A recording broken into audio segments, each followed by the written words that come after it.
ese compañero.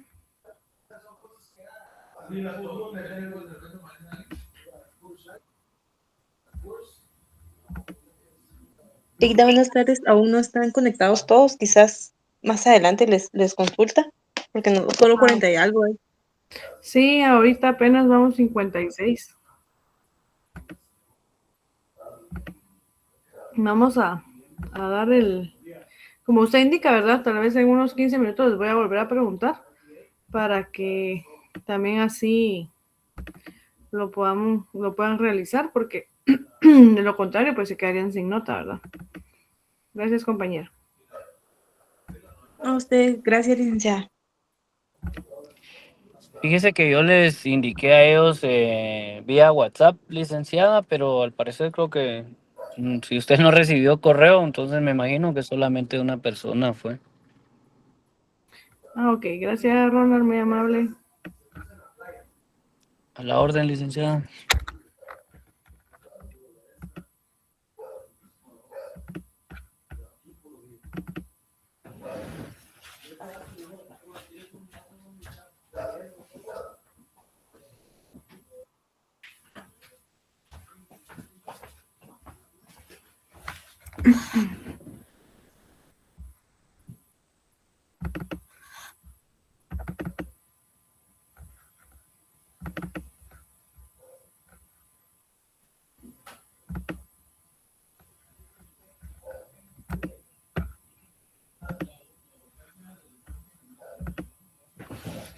De igual forma, creo yo que la otra semana tenemos clase los 2 días también, ¿verdad? No sé, Ronald, si usted ha escuchado algo diferente. Fíjese, licenciada, que al parecer está pendiente si ya los exámenes serían dentro de 15 días, entonces sí sería solamente la otra semana. Sí, pues más o menos cuándo estarían los exámenes, como en la quincena de mayo. ¿Correcto, licenciada? Como a partir del 13, digamos la semana después del Día de la Madre. Sí, igual sería martes y jueves, empieza con filosofía y luego su curso. Que sería 12 y 14. En teoría, pero no han dicho nada aún, ¿verdad, licenciada? Si yo supiera antes, yo le confirmo. Me comenta. ¿Correcto? Gracias, Ronald, muy amable. Sí, porque ahorita acabamos de ver el tema de los recursos públicos. Vimos el tema de las necesidades y servicios públicos. Y vamos a ver. Solo permítame un momento.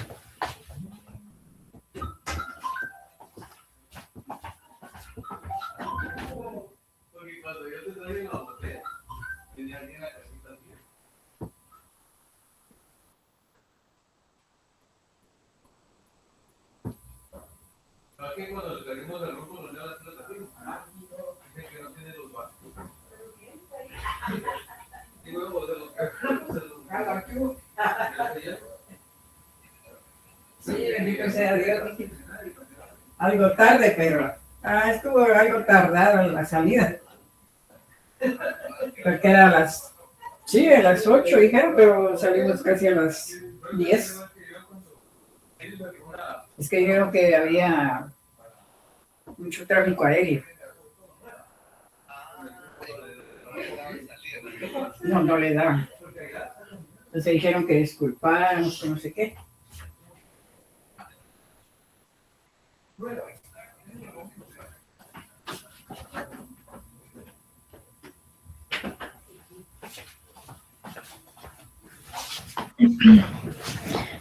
Bueno, vamos a darle inicio, ¿verdad? Se recuerdan que hicimos una hoja de trabajo en donde ustedes tenían que verificar el tema de los principios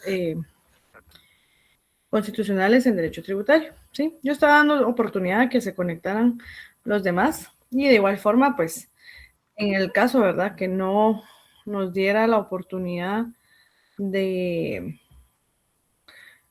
poder ver todas las diapositivas que nos quedan, pues ustedes saben que las comparto siempre en el Classroom y ya ustedes pues las estudian, ¿verdad? Hasta acá yo pues he visto en el tema de los exámenes y considero que pues sí se está comprendiendo todo el tema del contenido del curso, ¿verdad? No sé si es solo como para el examen o no, pero al menos pues que tengan esas nociones generales sobre lo que ustedes pues deben aprender, ya que esta es la base para que a ustedes no les cueste tributario, ¿sí? Tributario, lo que tiene es que se tienen que saber toda la parte general del Código Tributario, el proceso administrativo, tributario, y después el contencioso y luego el económico, pero el contencioso ustedes ya lo vieron en procesal administrativo, y el económico pues es prácticamente como un juicio ejecutivo, pero el que lo insta no es un particular, sino que es el Estado, ¿verdad? Entonces esas serían como que las tres cuestiones básicas que uno ve en el tema del Código Tributario. Pero de igual forma, ustedes tienen que ir como bien fundamentados en esto para que les sea más fácil, ¿verdad? Yo no sé cómo es que otros catedráticos pues realizan sus clases, ¿verdad? Yo honestamente pues no soy muy de números, ¿verdad? Porque no mucho se me da el tema de la matemática, pero cuando ustedes ya vayan ejerciendo, ustedes mismos se van a dar cuenta si les gusta esta rama o no les gusta, ¿verdad? Y ya pues el tema numérico, si uno no es como muy especialista porque al menos en mi caso yo soy secretaria, entonces yo recibí una conta básica, pero en el caso que alguno de ustedes fuera perito, por ejemplo, se les va a hacer más fácil. Y de igual forma uno siempre tiene el apoyo de otras personas que son profesionales en otras ramas y que de esa cuenta pues uno puede ahí sí que tener ambos aspectos cuando realizamos nuestro trabajo, ¿verdad? Entonces hasta acá, no sé si tienen alguna duda o pregunta, pero de igual forma si quisieran consultar algo, pues lo vamos viendo conforme vayamos avanzando, ¿de acuerdo?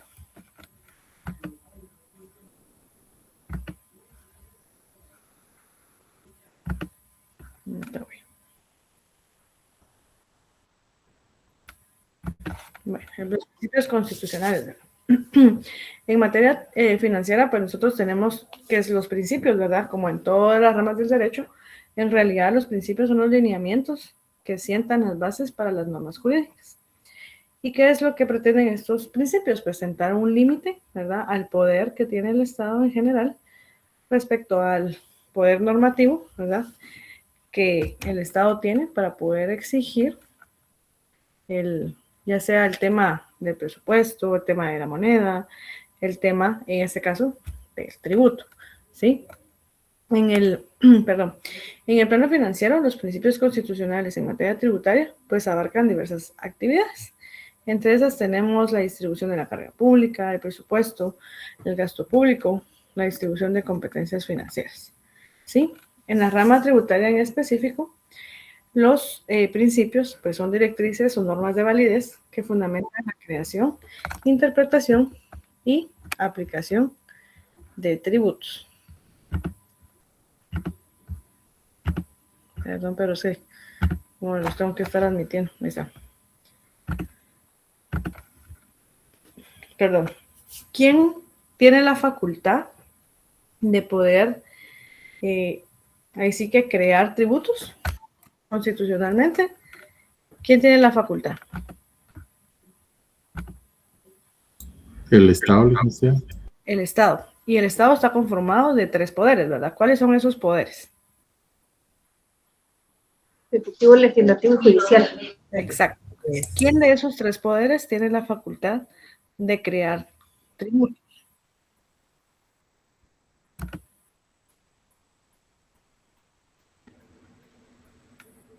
El Congreso, licencia, el legislativo.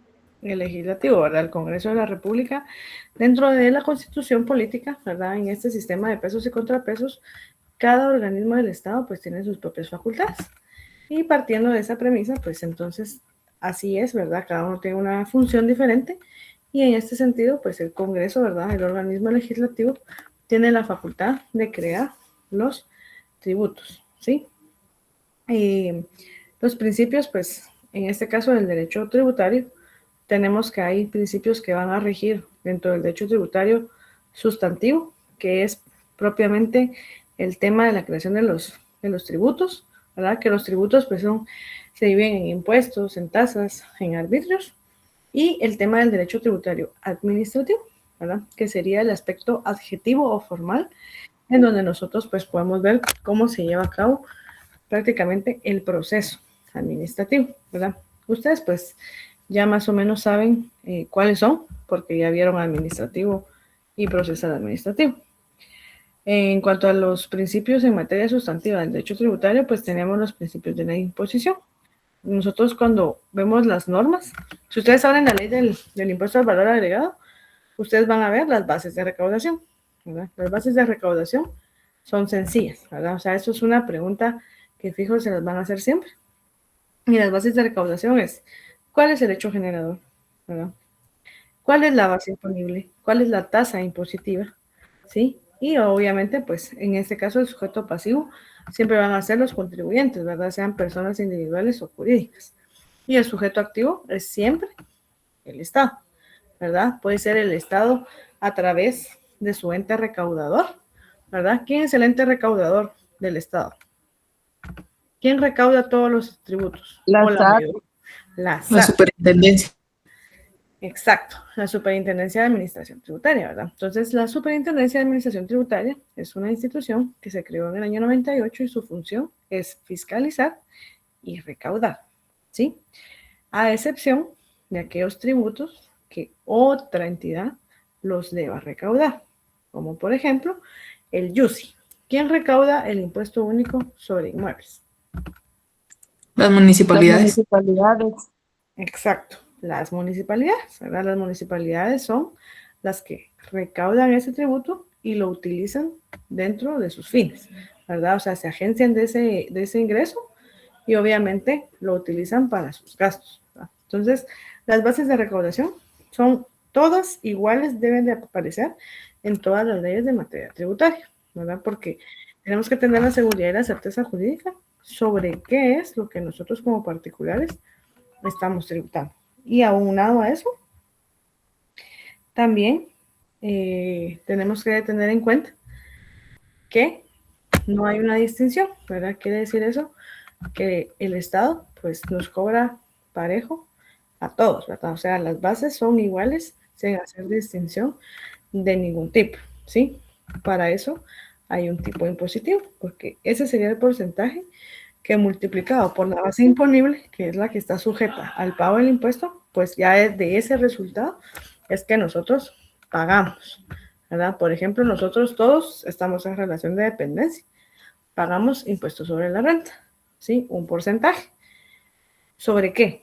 ¿Verdad? El porcentaje sería la tasa impositiva, ¿sí? ¿Y cuál es nuestra base imponible? Nuestra base imponible es nuestro salario, ¿sí? Entonces, obviamente, va a variar el resultado de esa multiplicación porque mientras yo más gano, más voy a pagar, ¿verdad? Si yo gano 3,000 por el porcentaje, menos las deducciones, puede que no pague nada. Si yo gano 5,000, pago X cantidad. Si yo pago 7,000, gano 7,000, perdón, X cantidad y así sucesivamente, ¿verdad? Entonces, conforme nosotros vayamos ganando o teniendo nuestro ingreso, pues así es también el impuesto que nosotros vamos a pagar, ¿verdad? En este caso, ¿cuál es el principio que rige en cuanto a la capacidad que nosotros tenemos? Y esa era una pregunta de examen, ¿verdad? ¿Cuál es el principio en el que, conforme al ingreso que uno obtiene, ¿verdad? Sobre eso uno tributa? ¿Cuál es ese principio?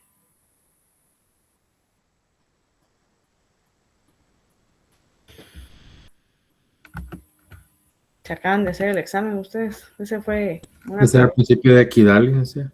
el principio de equidad, no es. No me recuerdo. O el igualdad. Por ahí. Capacidad de pago, Lica. Ajá, es el principio de capacidad de pago. Sí, la equidad tiene que ver en el sentido de poner en iguales circunstancias a personas que se encuentran en desigualdad de condiciones. Sí, eso quiere decir, todos somos iguales ante la ley, pero la equidad va más allá, ¿verdad? Eso quiere decir de que si no estamos en el mismo plan, ¿verdad? Con el principio de equidad, nosotros nos colocamos todos en un mismo plano para poder ser tomados en cuenta de la misma manera. ¿verdad? En este caso, que estamos hablando de que conforme ganemos, así tributamos, pues nos referimos al principio de capacidad de pago, ¿verdad? O capacidad contributiva. Esa era una pregunta de examen que no todos la tuvieron buena. Y efectivamente, pues, estas son las razones, ¿verdad? Luego tenemos en materia de derecho tributario administrativo formal o adjetivo, ¿verdad? Como ustedes lo pueden encontrar en la doctrina, ¿sí? Y pues también van a ser todos los lineamientos que establezcan en relación a la administración tributaria de las facultades que tiene para verificar, para fiscalizar, ¿sí? Para hacer uso de su facultad para determinar la obligación tributaria. Para eso tenemos que seguir un proceso, ¿verdad? Que es un proceso administrativo tributario. Eso quiere decir que el ente fiscalizador no únicamente nos señala el monto que tenemos que pagar, sino que en el caso que no hayamos pagado bien, ¿verdad? Nos tienen que seguir un proceso. No es únicamente, no, 10,000 y ahí está. No, ¿verdad? O sea, nos tienen que notificar, indicarnos, mire, esto pasó, usted explíquenos, ¿verdad? Nos dan derecho a una audiencia, ¿sí? Porque nosotros tenemos nuestro derecho de defensa y debido proceso, ¿verdad? Esos principios son básicos en todas las ramas del derecho. Sí, partiendo de ese punto, entonces tenemos la oportunidad de contradecir lo que es la administración, de desvirtuar los ajustes, posteriormente presentar pruebas, ¿sí? Y en caso de la resolución en donde nos determinen la obligación tributaria sea desfavorable, todavía tenemos el uso del medio de impugnación, que en este caso sería una revocatoria o una apelación, ¿verdad? Una revocatoria si fuera en materia tributaria propiamente.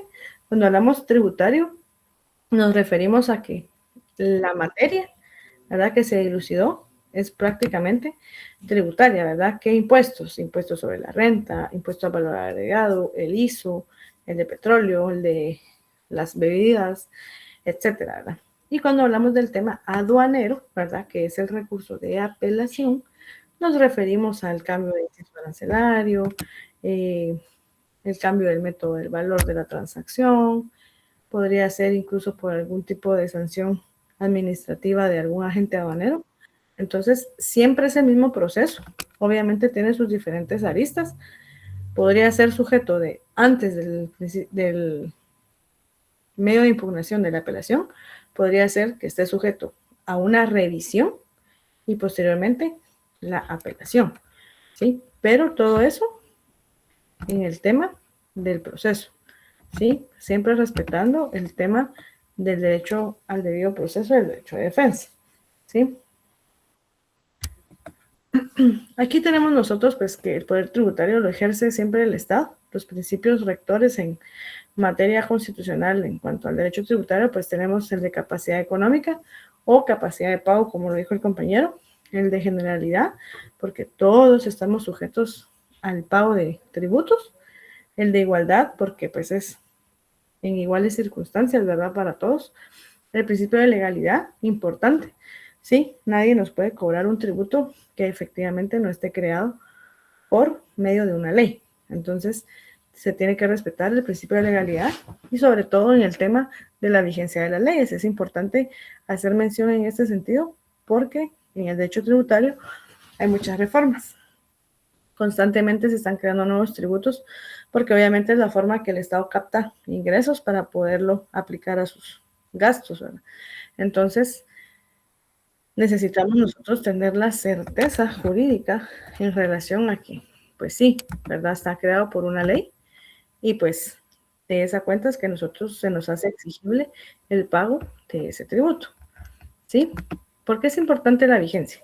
Porque a nosotros nos pueden cobrar un tributo o un impuesto siempre y cuando esté vigente en el periodo que nos están auditando, ¿sí? Por ejemplo, el año pasado se creó un impuesto a la confianza, en donde se les motiva al sector agrícola a que puedan formalizar sus actividades y empiecen a tributar. Ese impuesto, si no estoy mal, entró en vigencia, ¿verdad? La ley creo que fue en enero, pero el impuesto como tal entró en vigencia en marzo, si mal no recuerdo. Ahora, si estoy equivocada, pues seguramente sí, pero no me puedo recordar con certeza. igual ustedes lo pueden buscar. Y esa ley, pues no solo tenía el impuesto a la confianza, sino que también hizo ciertas modificaciones en otros, ¿verdad? Incluido la ley del IVA, ¿verdad? Entonces ahí se le subió el techo al pequeño contribuyente. Entonces ya no hay necesidad de que uno se pase al régimen general, ni tampoco al ISR, por el tema de que a uno tenga ingresos un poquito más altos. Entonces, eso pues fue una ventaja. Pero volviendo al tema de la creación del impuesto, por ejemplo, ¿verdad? Entró la ley en vigencia en el año 2025 y supongamos que ya la persona se regularizó conforme lo que establece la ley y demás, y le quieran venir a cobrar ese impuesto por las actividades que tuvo, están sujetas al impuesto ahora creado, pero que se dieron en el año 2023, por ejemplo. Eso no se puede hacer, ¿sí? Porque la ley pues no es retroactiva, ¿verdad? En este caso ni siquiera es favorable como para decir que se pudiera aplicar. Y en el tema tributario, por eso les digo, es importante hacer mención que solo se aplica la ley que está vigente en el periodo, ¿sí? Entonces, por ejemplo, esta ley entró el año pasado en vigencia.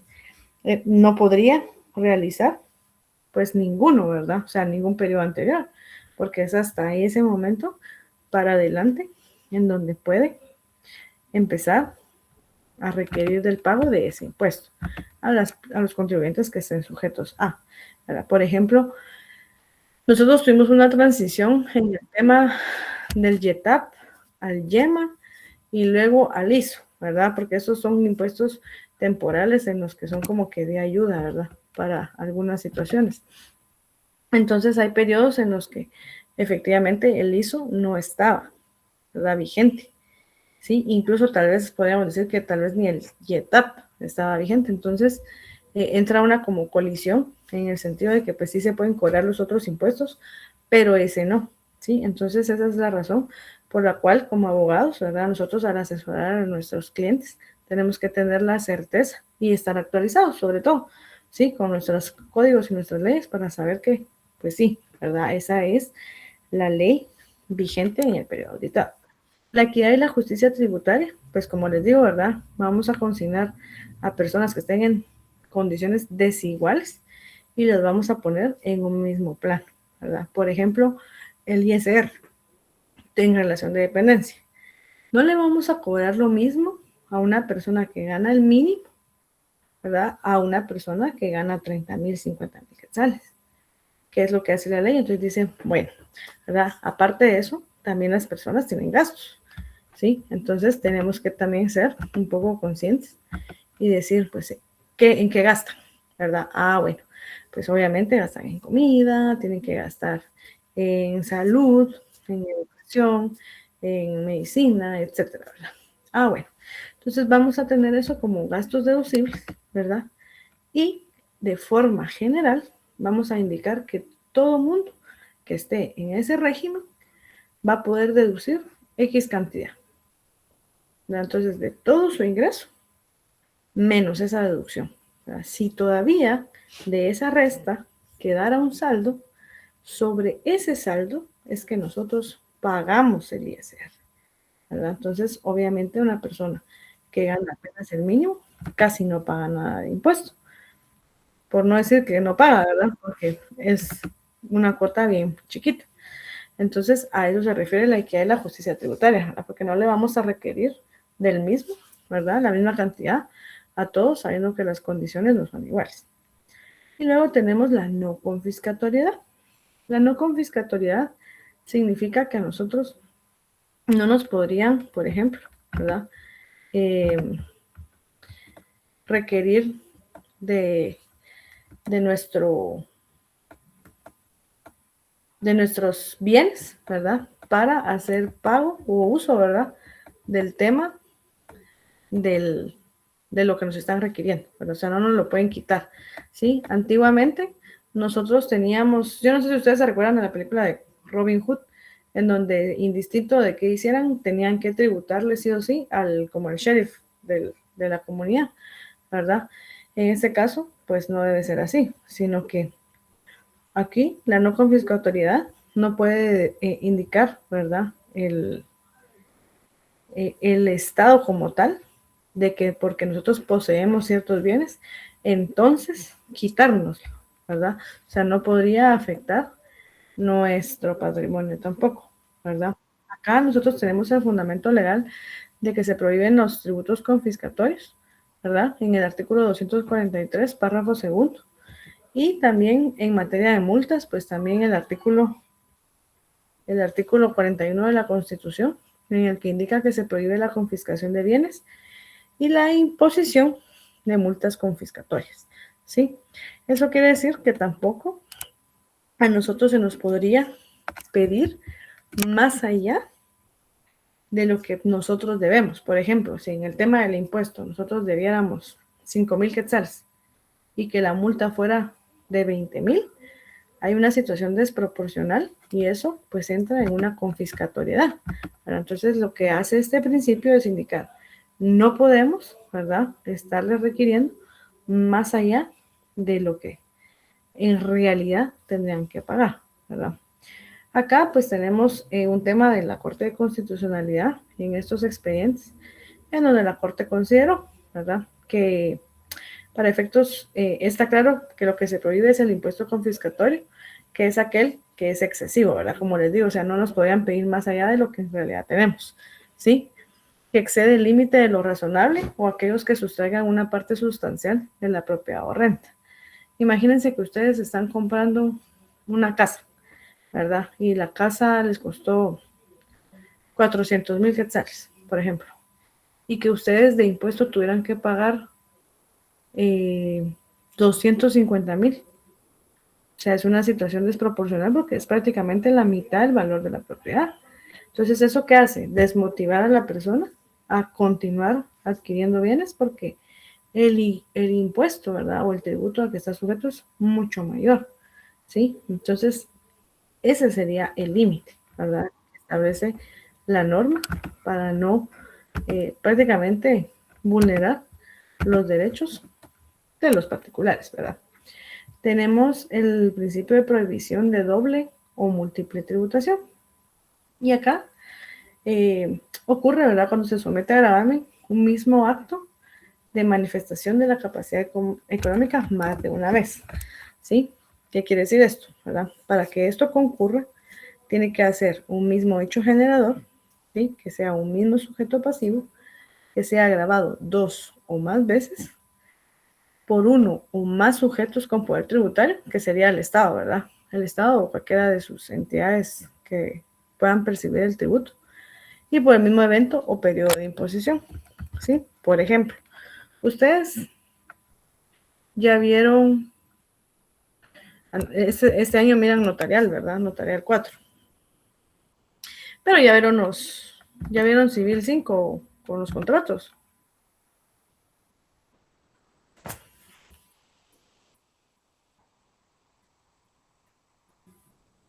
Ahorita llevamos notarial 3. ¿Y qué están viendo ahorita? Ahorita en el 9º. Estamos viendo jurisdicción voluntaria. Ah, sí, todavía no están viendo obligaciones, ¿verdad? No, yo creo que el próximo nos toca. El próximo semestre, ¿verdad? Sí, creo que es en el 10º. Miran obligaciones y van a ver notarial, ¿sí? Y obviamente van a ver tributario.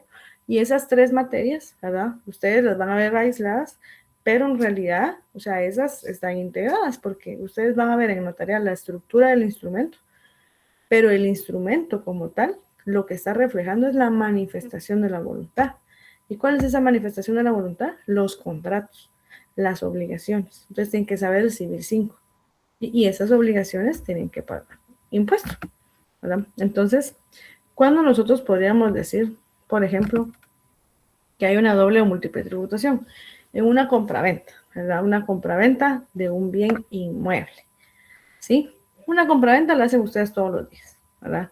Desde que se compran su quetzal de pan de manteca para el desayuno hasta el supermercado, ¿verdad? Un carro o una casa que compren. Todo eso es compraventa.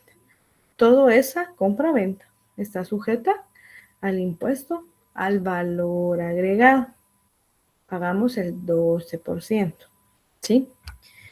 Pero resulta que la ley hace una separación en el tema de la compra-venta de bienes inmuebles. y señala, ¿verdad? Si fuera una primera venta, paga IVA, ¿sí? Perdón, si fuese una segunda o subsiguiente venta del mismo bien, obviamente, paga impuesto del timbre fiscal, que es 3%, ¿sí? Cuando hablamos de la prohibición de doble o múltiple tributación, se refiere a que o está sujeto a un tributo o a otro, ¿verdad? No puede estar sujeto a dos al mismo tiempo por el mismo hecho generador. Entonces, en este caso de la compraventa, o paga IVA o paga timbre, ¿verdad? Pero no puede pagar ambos, ¿sí? En algunos casos, más que todo en temas de las rentas, ¿sí? Cuando nosotros tenemos, por ejemplo, compró su abuelita, ¿verdad? Hace años compró un bien inmueble y en su momento le costó 20,000 quetzales. Hoy ese bien inmueble cuesta 1,000,000, ¿sí? ¿Qué es lo que ha ganado ese bien? Ha ganado plusvalía y ha ganado valor. Lo que hace años costaba 20,000, hoy a su abuelita le representa 1,000,000 de quetzales. Viene la abuelita y dice, yo lo quiero vender. Y entonces la abuelita lo vende, ¿sí? ¿Qué es lo que pasa ahí? Obviamente, su patrimonio va a incrementar por esa venta, ¿sí? Pero el contrato de compra-venta como tal paga un tributo, ¿verdad? Que es la compra-venta. Entonces, supongamos que en este caso fuera, va a pagar el timbre, ¿verdad? Entonces va a pagar el 3% por la compra-venta, ¿sí? Pero adicional, como a la señora se le incrementó su patrimonio, ¿verdad? Aunque ella no se dedique a esa actividad, pero se incrementó su patrimonio, ¿verdad? Ella tiene un capital ahora, ¿sí? Porque antes tenía un capital de 20,000, ¿verdad? Porque eso valía el bien, pero hoy el bien vale 1,000,000. O sea, eso quiere decir que ella ahora tiene dinero, ¿verdad? Su patrimonio creció. Y entonces, ¿a qué está sujeta? Al impuesto sobre la renta, ¿verdad? Y no es por la compraventa como tal, sino que es el resultado de que ese dinero, ¿verdad? Incrementa la renta de ella, ¿verdad? Y que eso es motivo de otro impuesto, ¿verdad? Uno paga el contrato de la compraventa a que está sujeto el bien y el otro es el incremento de la renta por el capital, ¿sí? Entonces hay que pagar ISR. Algunas personas piensan y dicen, no, me están cobrando 2 veces. Y en realidad no es que les estén cobrando 2 veces. O sea, son 2 hechos generadores distintos, ¿sí? ¿Qué es el hecho generador? Lo que obliga a pagar el impuesto, ¿verdad? La compraventa, una donación, una permuta. Por ejemplo, ustedes, si alguno de ustedes procura y ha hecho tal vez algún registro de algún mandato, el contrato de mandato, el hecho generador, ¿verdad? Entonces, todo esto es importante saberlo en las bases de recaudación, ¿sí? Bueno, entonces pasamos al tema de la doble imposición, ¿verdad? Que seguramente en algunos casos, conforme ahorita hemos estado avanzando también en la tecnología, hay cuestiones, ¿verdad? O diversas figuras en las que ya tributan en otro país, ¿sí? Entonces dicen, acá no puedo volver a tributar porque yo ya tributé, ¿sí? Por ejemplo, las plataformas de streaming, todo eso, nosotros no pagamos un impuesto, ¿verdad? O ellos no pagan un impuesto a Guatemala, ¿verdad? Ellos lo pagan seguramente en el país en donde se encuentran, ¿sí? Aquí nosotros tenemos la forma de cómo eliminar la doble imposición. Pues la doctrina, ¿verdad? Se señalan 2 métodos. Uno es el método de la deducción y el otro el método de la exención, ¿sí? ¿A qué se refiere el método de la deducción? Que la ley, ¿verdad? Dentro de sus bases señala, ¿verdad?, que se concede un crédito de impuesto ya pagado para que se pueda descontar del impuesto a pagar. Eso quiere decir que esta deducción, ¿verdad?, la voy a restar, ¿verdad?, por un importe equivalente al impuesto que la sociedad ya ha soportado. Y luego tenemos el método de la exención. ¿Sí? A eso se refiere también que está dentro de las bases de recaudación y también ustedes lo ven en los primeros artículos en donde se exime el pago del impuesto, ¿verdad? Por ejemplo, de dividendos, cuando ya se ha cubierto el impuesto por la sociedad que lo reparte.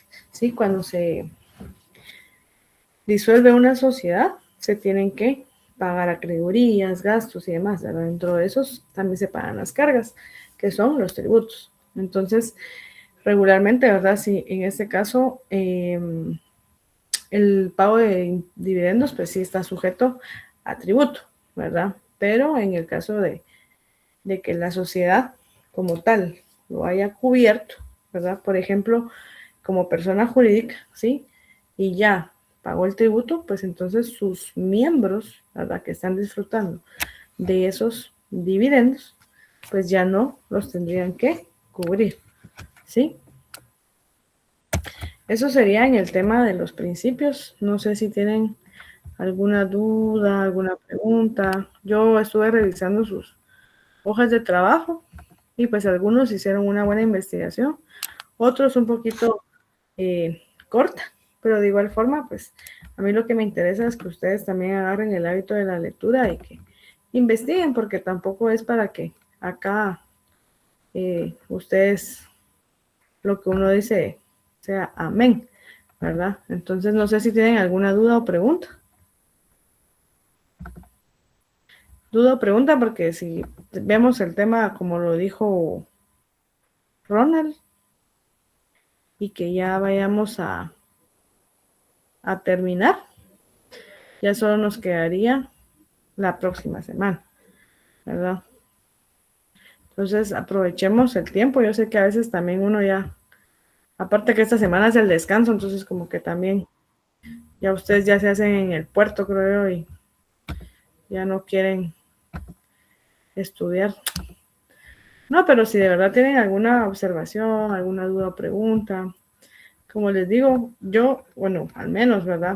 Puedo pensar que lo que se explica se ha comprendido por las notas, ¿verdad? Por el tema de la media. Yo podría pensar que sí, pero podría ser también que esté equivocada, ¿verdad? O sea, no me dicen ustedes nada, pero al menos en los exámenes les ha ido bastante bien. Hay quienes ya ganaron prácticamente la clase con zona.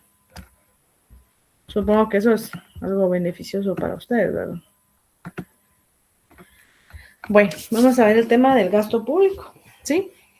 El gasto público, ¿sí? ¿Qué es el gasto público? ¿Verdad? Es la transformación de los ingresos, de los recursos del Estado, ¿sí? Las rentas, patrimonios de quienes producen los bienes materiales o prestan los servicios personales requeridos por el Estado o los que obtienen subvenciones de este, ¿verdad? Antes de ejecutar el gasto público del Estado se debe plantear, ¿verdad? ¿Qué necesidades colectivas son las que debe cubrir? ¿Sí? ¿Y cuál es la intensidad de la urgencia de esa necesidad? ¿Sí? Dependiendo del número de prioridad, pues ese sería el orden de la lista, ¿verdad? Dentro de la clase de gastos, ¿verdad? Tenemos las erogaciones públicas, las inversiones patrimoniales. ¿Qué son las erogaciones públicas? Son gastos públicos derivados de los servicios públicos y pagos de la deuda pública.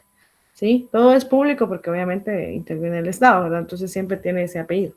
¿Sí? Y luego tenemos las inversiones patrimoniales, que son los gastos públicos derivados de la adquisición de bienes de uso o producción y la contratación de obra pública. Solo permítanme.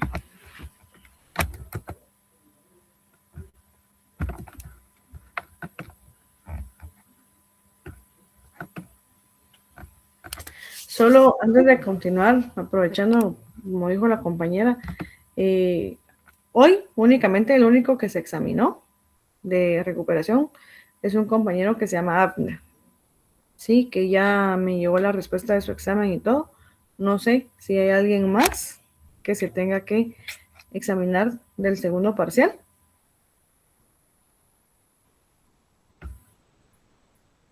Si ese es el caso, ¿verdad? hablen ahorita para que yo les pueda mandar el link. Y si no, pues definitivamente hoy pues era el último momento, ¿verdad? En donde nosotros podíamos realizar el examen de recuperación. Si no hay nadie, pues vamos a continuar, ¿sí? La doble naturaleza del presupuesto, ¿verdad? Con relación a los ingresos, que es el instrumento de control financiero, ¿verdad?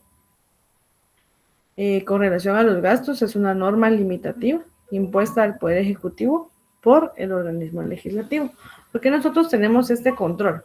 Porque el presupuesto como tal, ¿verdad? De ingresos y egresos, lo realiza el Estado a través del organismo ejecutivo, que es la administración pública, ¿sí?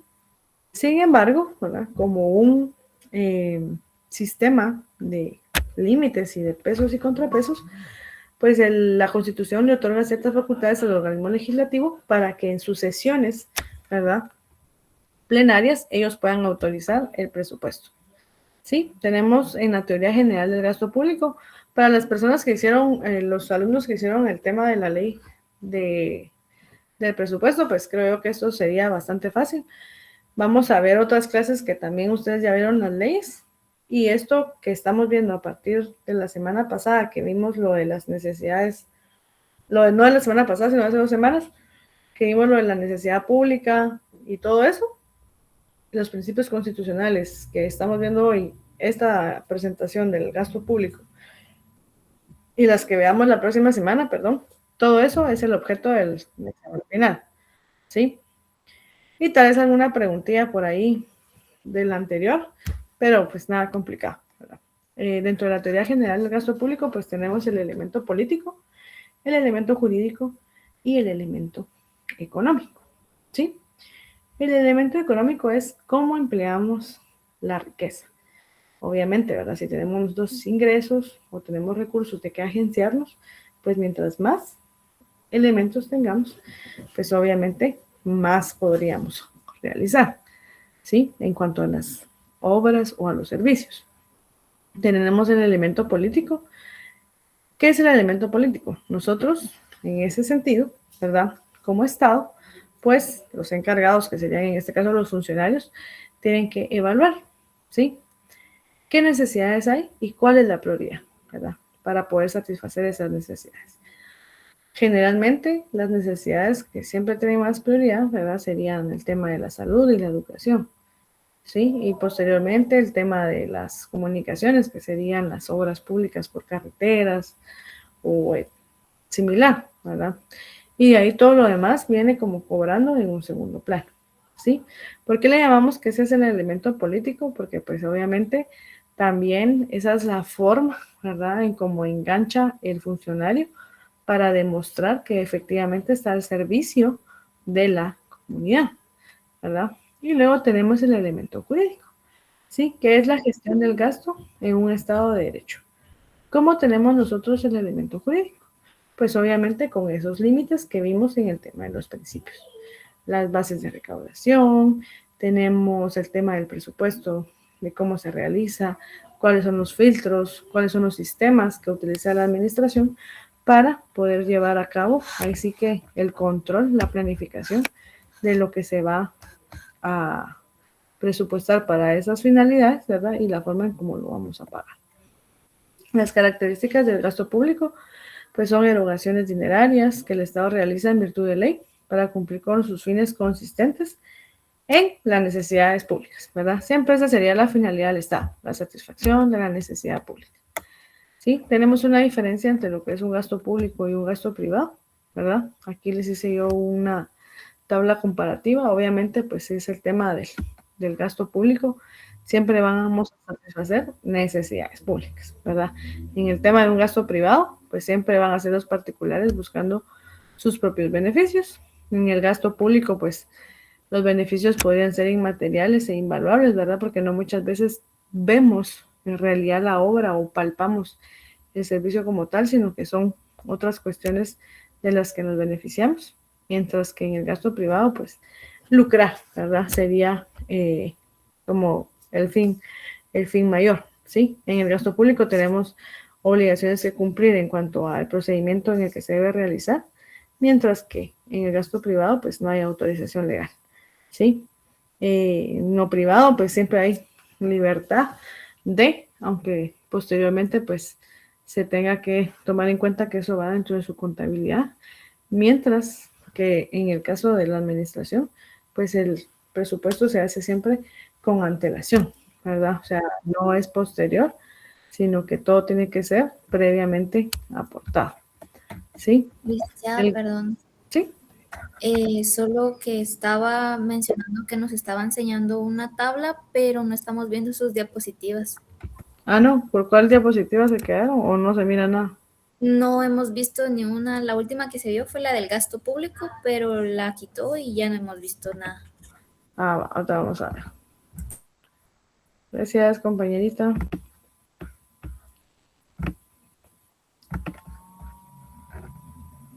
Muy amable. Ahí sí miran la tabla, ¿verdad? No, licenciado. Ah, Todavía no. no, licenciada. Aún no. Ahí sí.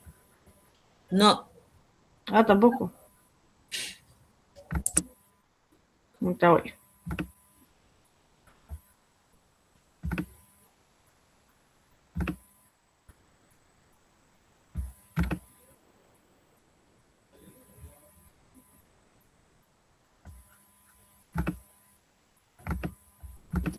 Ahora sí, licenciada.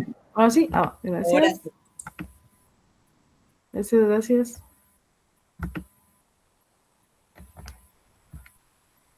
Ahí estamos. Bueno. De igual forma, o sea, ustedes van a tener las diapositivas y si solo quieren medio tomar alguna anotación, pues está bien, ¿verdad? No tienen que copiar la diapositiva como tal porque igual yo la voy a subir. Como les comentaba, ¿verdad? El gasto público, pues obviamente influye en el gasto privado. ¿En qué sentido? Pues en los costos de producción de los particulares, por ejemplo, si hubiesen cuestiones que los particulares tengan que pagar para las importaciones, algún tipo de tributo, algún tipo de autorización que se deba de cubrir para poder realizar, pues eso también afecta al sector privado, ¿verdad? Dentro de la clasificación de los gastos públicos, pues tenemos el criterio económico y el criterio jurídico-administrativo. En el criterio económico nosotros verificamos, ¿verdad?, en la clasificación que sean ordinarios, extraordinarios, de funcionamiento y de inversión. ¿Cuándo nos referimos nosotros a ordinarios extraordinarios? Ordinarios, obviamente esos gastos están presupuestados. Sí, nosotros lo hicimos con antelación. Y van a ser extraordinarios porque fue algo que no se pudo prever, ¿verdad? Como por ejemplo, cuando estamos en algún estado de sitio, en algún estado de excepción que hace el gobierno, pues entonces los gastos que ahí se autoricen pues son de carácter extraordinario. Luego tenemos de funcionamiento y de inversión. De funcionamiento, pues obviamente como la palabra lo indica, ¿verdad? Es para continuar la marcha normal del Estado y sus servicios. Por ejemplo, ¿qué les digo yo? Salarios, el pago de insumos, de las estructuras, de maquinaria, transporte, lo que sea que se tenga que utilizar para prestar el servicio, pues sería un gasto de funcionamiento. Y un gasto de inversión, pues sería aquel en el que, por ejemplo, el Estado invirtiera tal vez en una cuestión de la bolsa o realizar algún tipo de este tipo de inversiones de esta naturaleza en las que vaya a obtener pues un beneficio en pro de la sociedad. Sí, tenemos la clasificación dentro del criterio jurídico administrativo, que es jurisdiccional por las finalidades o por la constancia o la permanencia del gasto. ¿Sí?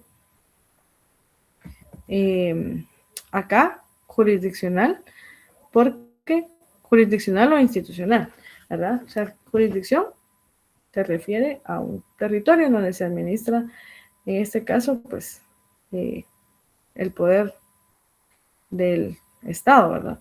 O institucional, ¿qué quiere decir eso? De que va a regir o se va a circunscribir al presupuesto, ¿verdad? O al tema del gasto de esa institución en particular. O sea, ellos son los que deciden porque así lo presupuestaron, ¿verdad? O sea, ningún otro organismo o ninguna otra institución podría intervenir. ¿Cuál sería otra clasificación de los gastos? El tema de las finalidades, ¿verdad? ¿Para qué lo vamos a destinar? ¿sí? Y la constancia permanecía el gasto. Hay gastos que son constantes, ¿verdad? Como les digo, ¿verdad? Salarios y demás, eso es un gasto fijo. Pero hay otros gastos que podrían ser temporales, ¿verdad? Por ejemplo, gastamos en hospitales, en los insumos, de forma permanente, porque los hospitales son permanentes. Pero cuando sucede algún tipo de acontecimiento natural que afecta a alguna comunidad o algún tipo de pandemia o epidemia, siempre hay hospitales temporales, ¿verdad? Entonces nosotros tenemos que saber que pues obviamente ese servicio, ¿verdad? Que obviamente ocasiona un gasto, no es constante, ¿sí? Porque pues solo está en ese momento como tal, ¿verdad? Acá nosotros pues tenemos que leer la ley del presupuesto, ¿verdad? Les hice un par de preguntas ahí de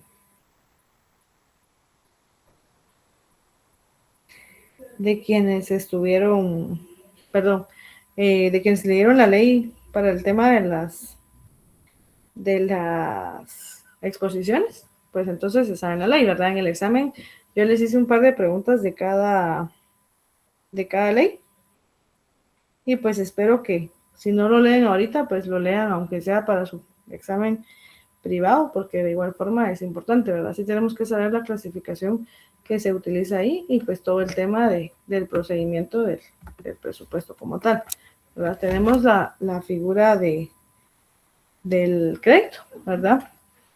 Diferencia con crédito entre particulares y la definición del crédito público, ¿verdad? Crédito entre particulares, podríamos incluso ir con una institución financiera que se dedican a la intermediación financiera, nos otorgan un préstamo y nosotros pues tenemos crédito, ¿verdad? Porque sabemos que somos buena paga y eventualmente si terminamos de pagar ese, pues nos dan otro y así sucesivamente, ¿verdad? En el ámbito del crédito público, ¿verdad? Nosotros tenemos que es la aptitud política, económica, jurídica y moral de un Estado para obtener dinero, bienes en préstamo. Sí, eso quiere decir de que instan a otra entidad, regularmente extranjera, para que les pueda hacer el préstamo como tal, ¿sí? Porque de lo contrario, pues no tendrían cómo sufragar algunos gastos.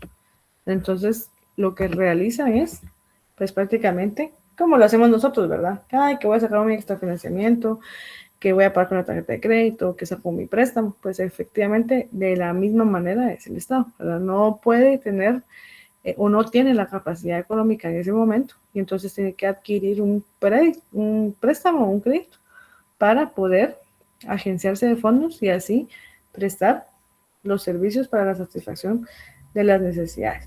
¿Qué es un empréstito? Pues el empréstito es la operación crediticia concreta, ¿verdad? Mediante el cual el Estado obtiene dicho préstamo, ¿verdad? Entonces lo técnico sería llamarlo un empréstito, ¿sí? Y la deuda pública pues es la obligación que contrae el Estado con los prestamistas como consecuencia del empréstito, ¿verdad? Que esos prestamistas podrían ser el Banco Mundial, ¿verdad? Alguna otra institución de derecho internacional también que pudiera hacer, prestarle, ¿verdad? El dinero al Estado de Guatemala con sus condiciones para poder agenciarse de fondos y así satisfacer pues las necesidades que le encomienda la ley.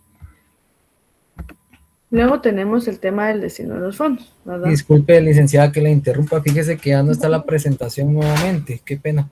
Ay, gracias, Sergio. No tenga pena. Muy amable.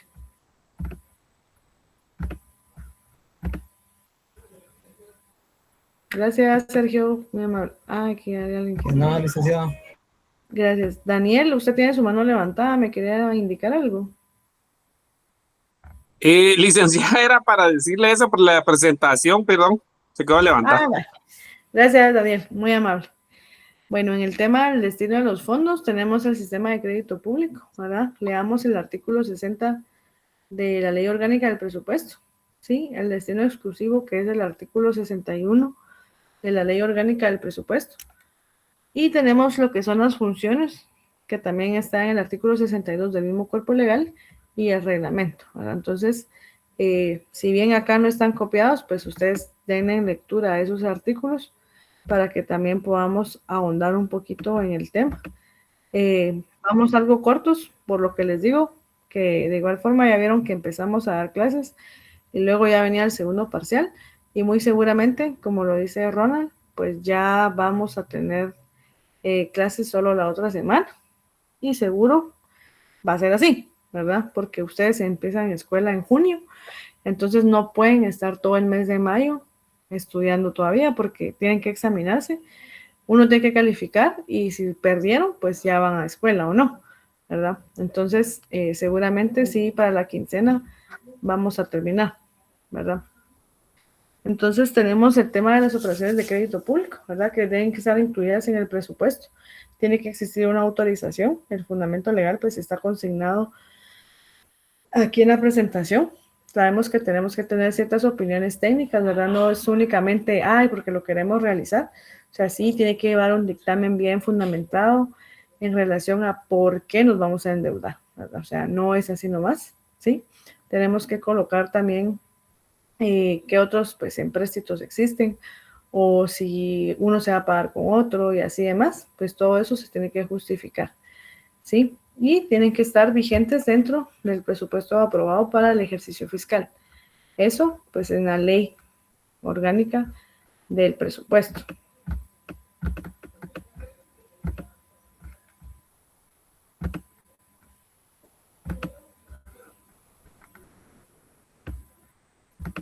Ahí está, perdón. Tenemos las bases del crédito público, ¿sí? Dentro de las bases, pues, está la economía monetaria, la organización del mercado de capitales, la caracterización del Estado, ¿sí? Del constitucionalismo, es decir, cuáles son los fundamentos legales o los limitantes que tienen para realizar una actividad de esta naturaleza, y la ampliación de facultades impositivas, ¿verdad? Todo esto, pues, corresponde a las bases del crédito, ¿verdad? Eso es lo que se valida y se verifica para poder ser sujetos a una figura de esa naturaleza. Dentro de la clasificación de la deuda pública, pues tenemos dos puntos de vista, ¿verdad? Uno económico y uno jurídico. El económico, pues, es un punto de vista interno o externo, ¿verdad? Interno, si surge de la economía nacional, porque también podríamos prestarle al Banco de Guatemala, ¿sí? Y externo, si son economías foráneas. Eso quiere decir que vamos con un organismo internacional o extranjero para que nos haga el empréstito, ¿verdad? Como el Banco Mundial, el BCIE, ¿sí? Son esos los que serían desde el punto de vista externo. Y luego tenemos desde el punto de vista jurídico, ¿sí? Que tenemos interno y externo también, la administrativa y financiera, consolidada y flotante, ¿sí? En cuanto a la interna y externa, como les dije, ¿verdad? Tenemos las instituciones que nos pueden prestar de forma interna en el territorio, Banco de Guatemala, externo, otras entidades, de forma administrativa y financiera, ¿sí? Nosotros, pues, también, como el Estado, cuando hace su presupuesto, tiene ciertos créditos en los que los proveedores les brindan, ¿verdad? Por ejemplo, al IX, ¿verdad? ¿Quién le va a brindar el tema de la alimentación? Les tienen que surtir la materia prima para que ellos puedan realizar las comidas dentro del hospital. Entonces, no es de que hoy le compraron tantos panes y tantos panes pagó el día de hoy, no, ¿verdad? No es como que uno va a la panadería y, ay, denme 10 de francés, y el 10 de francés le dan y ahí se acabó. No, ¿verdad? Sino que en el Estado no funciona así, ¿sí? Ellos tienen un crédito abierto en donde ellos piden, el proveedor surte, a fin de mes se pasa el tema de la factura y pues ya se paga, ¿verdad? Porque pues de esa manera funciona, ¿sí?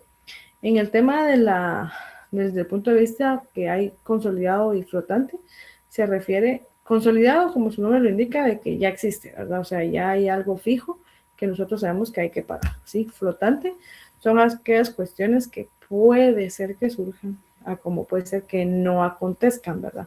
Porque son temporales. Por ejemplo, en este mes tuvimos que tal vez solicitar un crédito por X situación, ¿verdad? Que nos faltaba algún tipo de insumo.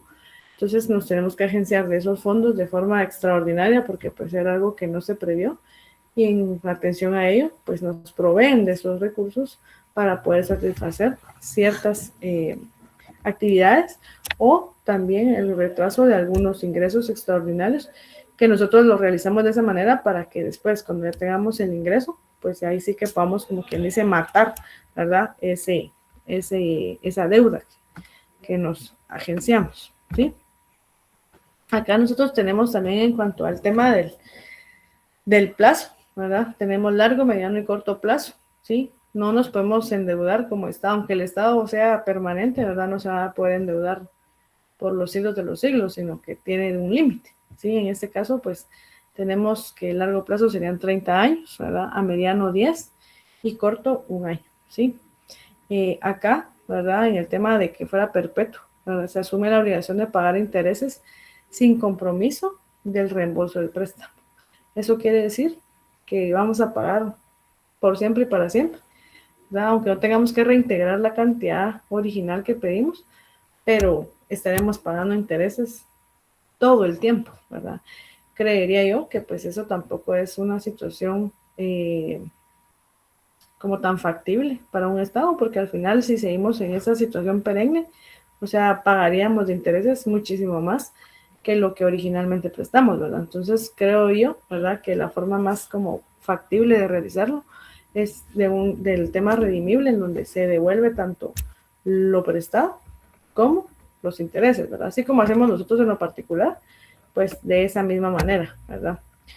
Y tener en cuenta pues la figura del empréstito, ¿verdad? Como les digo, esta es una figura jurídica que pues concurre en temas de esta naturaleza. Es la operación mediante la cual el Estado recurre al mercado interno o externo de capitales en demanda de fondos, contratando con uno o más acreedores que le prestan dinero contra la promesa de reembolsar el capital en la forma y condiciones acordadas con los intereses convenidos. ¿Sí? Prácticamente es un préstamo, ¿verdad? Pero para efectos técnicos y que nosotros vemos esta materia del derecho financiero, pues la figura es un empréstito, ¿sí? La naturaleza del empréstito, pues este es un acto que se realiza en base a la soberanía que ejerce el Estado como tal a través de sus instituciones que conforman la administración pública, ¿verdad? Podría ser, en base a eso, podría ser un contrato o podría ser que concurran ambas situaciones, ¿sí? Dentro del empréstito. ¿Cuál sería la diferencia con el acreedor privado? Pues nosotros sabemos de que en un acreedor privado puede ser una persona individual que no necesariamente se dedica a la intermediación financiera, pero nos presta el dinero, nosotros lo devolvemos en el modo y plazo o condiciones que nos establezca, ¿sí? Pero ambos somos particulares, ¿verdad? Lo mismo sucede con un banco o con una financiera en la que nos otorga a través de una precalificación, ¿verdad? Nos piden ciertos requisitos, los cumplimos y en base a eso nosotros ya obtenemos, ¿verdad?, lo que es un contrato de mutuo, ¿sí? Pero en ese caso, pues es un contrato como tal, ¿verdad? Esa sería como la diferencia. Acá nosotros tenemos el tema de la clasificación del empréstito, que puede ser voluntario, forzoso, patriótico, ¿verdad? Puede ser de ahorro también. Voluntario, porque obviamente pues el Estado solito va a solicitar el empréstito. Forzoso por una cuestión tal vez de carácter de fuerza mayor, porque definitivamente no hay posibilidad de agenciarnos de fondos de otra manera, se necesita cubrir alguna situación y entonces también las condiciones de ese empréstito son forzosas, ¿verdad? Sobre todo en el tema del plazo, ¿verdad? Que sí o sí se tienen que quedar en un plazo como tal para que les puedan dar el dinero, ¿verdad? En la doctrina pues van a encontrar ustedes el tema de que podría ser un empréstito en una clasificación que sea patriótico porque pues en aras de preservar el tema de la patria y demás pues se realiza el empréstito y puede ser un ahorro obligatorio, ¿verdad? Hay algunos estados también que, por ejemplo, tal vez se endeudan en el tema de pedir un crédito, pero es porque lo van a destinar a una inversión y las resultas pues también van a ser un ahorro para que en el futuro, ¿verdad?, si concurre alguna situación de una naturaleza que se necesitare, pues ahí está el dinero, ¿verdad? Las garantías contra la fluctuación de la moneda. Sí, tenemos empréstitos con garantía de cambio, ¿verdad? En este caso, pues lo que nos manda regularmente es la moneda extranjera, que utilizamos siempre el dólar, ¿verdad? Entonces, en base a eso, nosotros devolvemos, ¿verdad? Por ejemplo, nos dieron X cantidad en dólares, ¿verdad? La misma cantidad en dólares deberíamos de devolver, indistinto de la tasa de cambio, ¿verdad? La cláusula de oro se refiere a pagar la deuda ajustada al valor internacional del oro, pero el oro también es algo cambiante, ¿verdad? Entonces, también pues ahí varía la situación. Y tenemos la cláusula de opción, que ahí el mismo deudor, ¿verdad? Que en este caso sería el Estado, podría escoger el tipo de moneda o el plazo del pago, ¿verdad? No necesariamente es de carácter forzoso y que estemos sujetos a las condiciones de la entidad que nos está prestando, sino que el Estado, ¿verdad? El Estado que está solicitando el empréstito, pues es el que consigna también sus condiciones. Y tenemos los empréstitos indexados, ¿verdad? Su pago se efectúa refiriéndose al precio de ciertos productos. Por ejemplo, regularmente a veces hacen alguna como media, ¿verdad? Para saber cómo se pagan algunas cosas en base a algún producto que regularmente mantiene su precio, ¿verdad? Por ejemplo, cuando hacen una cosa de esa naturaleza, el ejemplo es la hamburguesa de McDonald's, ¿sí? Porque es como el precio se mantiene, ¿verdad? Entonces dicen, esa cuesta tanto, entonces sobre ese precio, ¿verdad? Podría ser, ¿sí? O, por ejemplo, podría ser sobre algunas situaciones que estén en las casas de bolsa, que también su precio sea constante y sobre eso se valore, ¿verdad? El tema de cómo debemos de devolver el monto de lo prestado, ¿sí? No sé si tienen dudas o preguntas en relación al crédito y al gasto público o los principios.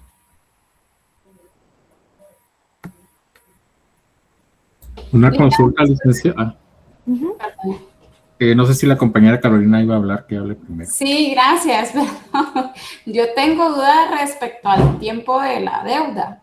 No lo había leído antes, que donde especifica que son, creo que 30 años máximo. Entonces, no sé cuál es, ¿dónde está? ¿En qué parte de la ley está? Perdón, Elita. Ahorita se lo voy a decir. Aparte de eso, ¿alguna otra duda, compañerita? Solamente, gracias. Y el compañero también, así abordamos. Perfecto. Sí, cabal, respecto al plazo, ahí estaba hablando con respecto al que el plazo más largo es de 30 años.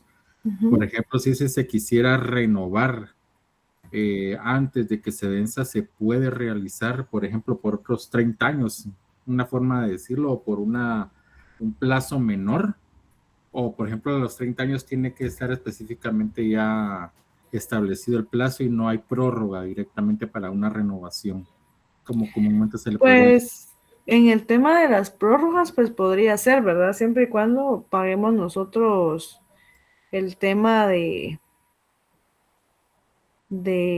las condiciones, ¿verdad? O sea, los requisitos que nos pida la institución y que también nosotros podamos cumplir con las condiciones pactadas para, como quien dice, la nueva obligación, ¿verdad? Porque pues prácticamente estamos dentro de un nuevo como contrato, se podría decir, ¿verdad? Porque al final, pues eso es lo que estamos realizando, ¿verdad? Dentro de la ley como tal, ¿sí? No tengo un fundamento, ¿verdad? Como para darles en el sentido del tema de que no puede ser más de 30 años, ¿verdad? La única que tenemos es el artículo 63 de la Ley Orgánica del Presupuesto, en donde establece deuda pública de mediano y largo plazo, ¿verdad? Se denomina deuda pública de mediano y largo plazo a los compromisos monetarios contraídos y asumidos por el Estado de Guatemala y por sus entidades autónomas y descentralizadas de acuerdo a las condiciones siguientes. Y establece una serie como de ítems, ¿verdad? En donde tenemos, recuérdense que alguna de la información que yo les enseño es doctrinario, ¿verdad? Y regularmente a veces también en cuestiones como fácticas de qué tanto, ¿verdad? Podría un Estado soportar un crédito. Por ejemplo, nosotros como particulares, ¿cuál es el plazo que tenemos para pagar una casa? ¿Cuál es el plazo? Si ustedes van a comprar una casa, ¿cuál es el plazo? 25 años y ahora he escuchado que en algunos casos... Actualmente están en 30 años, licenciada.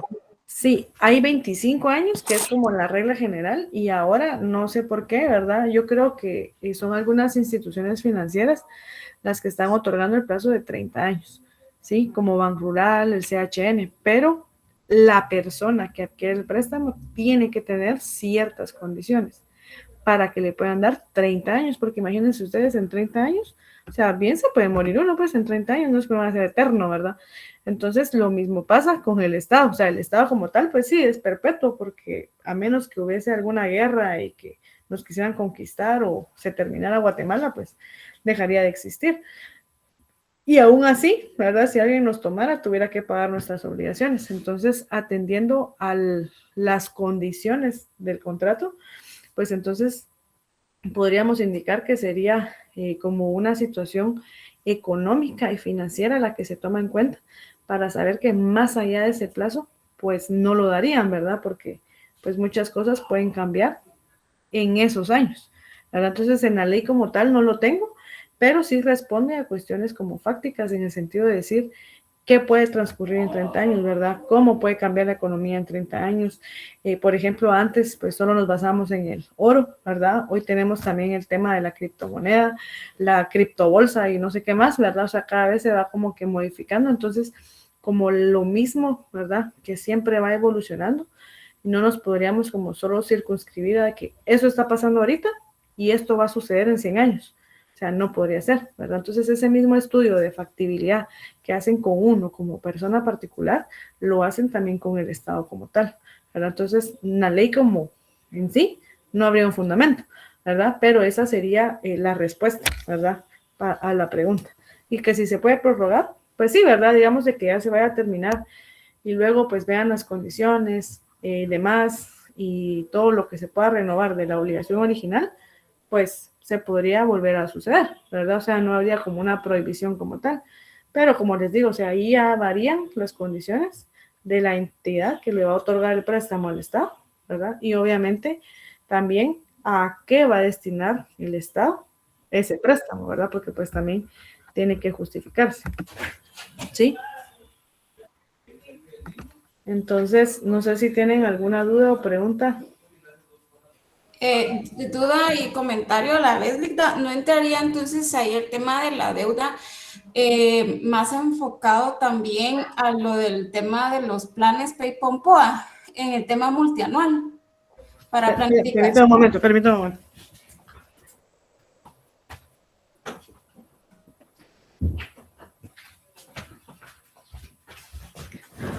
Perdón, ¿qué me decía Carolina? Disculpe. Que podríamos pensar que la deuda a largo plazo podríamos enfocarla al tema multianual del PEI-POMPOA para marcarlo como dentro de 5 años y como debe estar de acuerdo a que la ley es, el presupuesto es anual, ¿verdad? Entonces se tiene que comprometer el presupuesto para el siguiente año y se tendría que hacer como esas renovaciones de los préstamos, digamos, por decirlo de alguna manera. Sí, o sea, podría ser el caso, ¿verdad? Como le digo, siempre y cuando la otra parte esté como de acuerdo y el Estado de Guatemala a través de sus mecanismos de control también, pues entonces todo fluiría de la misma forma, ¿verdad? O sea, no habría inconveniente, pero siempre y cuando pues se cumplan las condiciones del que está dando el empréstito también, ¿verdad? Porque pues obviamente esa es la persona que tiene como quien dice el poder de otorgarlo, ¿no? ¿Verdad? Así como usted va al banco y usted dice, pero yo sí lo puedo pagar, pero el banco le dice, sí, pero usted no tiene crédito y yo no puedo saber si va a ser buena o mala paga, entonces no se lo doy, independientemente de que usted ganara 20,000 quetzales, por ejemplo, y usted va a pedir 5, entonces le van a decir, sí, pero no se lo voy a dar, ¿verdad? Entonces sería como, queda como a criterio o a discreción de quien nos está otorgando el dinero. Gracias, Linda. Ok, muy bien. Bueno, pues entonces espero que hayamos avanzado un poco en el tema. Como les digo, vamos a tratar de avanzar, ¿verdad? Yo esperaría verlos el próximo miércoles, ¿sí? Y de igual forma, pues Ronald, como siempre, mi apoyo con ustedes como intermediario ahí. Si en caso, ¿verdad? No se pudiera, pues entonces yo igual subiría todo al Classroom y ustedes saben que eso es lo que tienen que leer y pues el examen sería de la misma manera, ¿verdad? Ligda, Entonces, perdone. sí. Fíjese que mi internet me falló, me sacó y no sé si pasaron el link de la asistencia. No hemos pasado link. Ah, bueno, es que me sacó me dijo conexión inestable, me sacó y ahorita que regresé no encuentro nada ahí, pero yo por si la habían pasado. No tenga pena. Licenciada, perdone, yo les comenté a ellos, no es ningún link, yo se los dije en el chat, es solamente una captura de pantalla, que es lo sí. que en coordinación están pidiendo, y ya se pasó la asistencia por medio de captura de pantalla. Sí, y de igual forma, como les dije, yo también tengo que tomar foto para indicar que pues el inicio de la clase y la conclusión también. Entonces, esa sería la única forma, ¿verdad? También como validar los usuarios y todo, y como a mí me llega un reporte de los que se conectan, porque me salen los correos y todo a través de lo que ustedes se conectan. Y pues eso es lo que se comparte, ¿verdad? Para el tema de la asistencia. Entonces, Ok, gracias. De nada, Daniel. Entonces quedamos hasta acá, pues, y como les digo, si no los veo, sepan ustedes que subo el material y pues éxitos, ¿verdad? Y si no, pues siempre nos vemos el próximo miércoles. Perfecto, licenciada, feliz noche. Gracias, feliz noche. Buenas noches, licenciada. Feliz noche, licenciada. Feliz noche, Linda. Feliz noche. Feliz noche. Feliz noche, Linda. Feliz.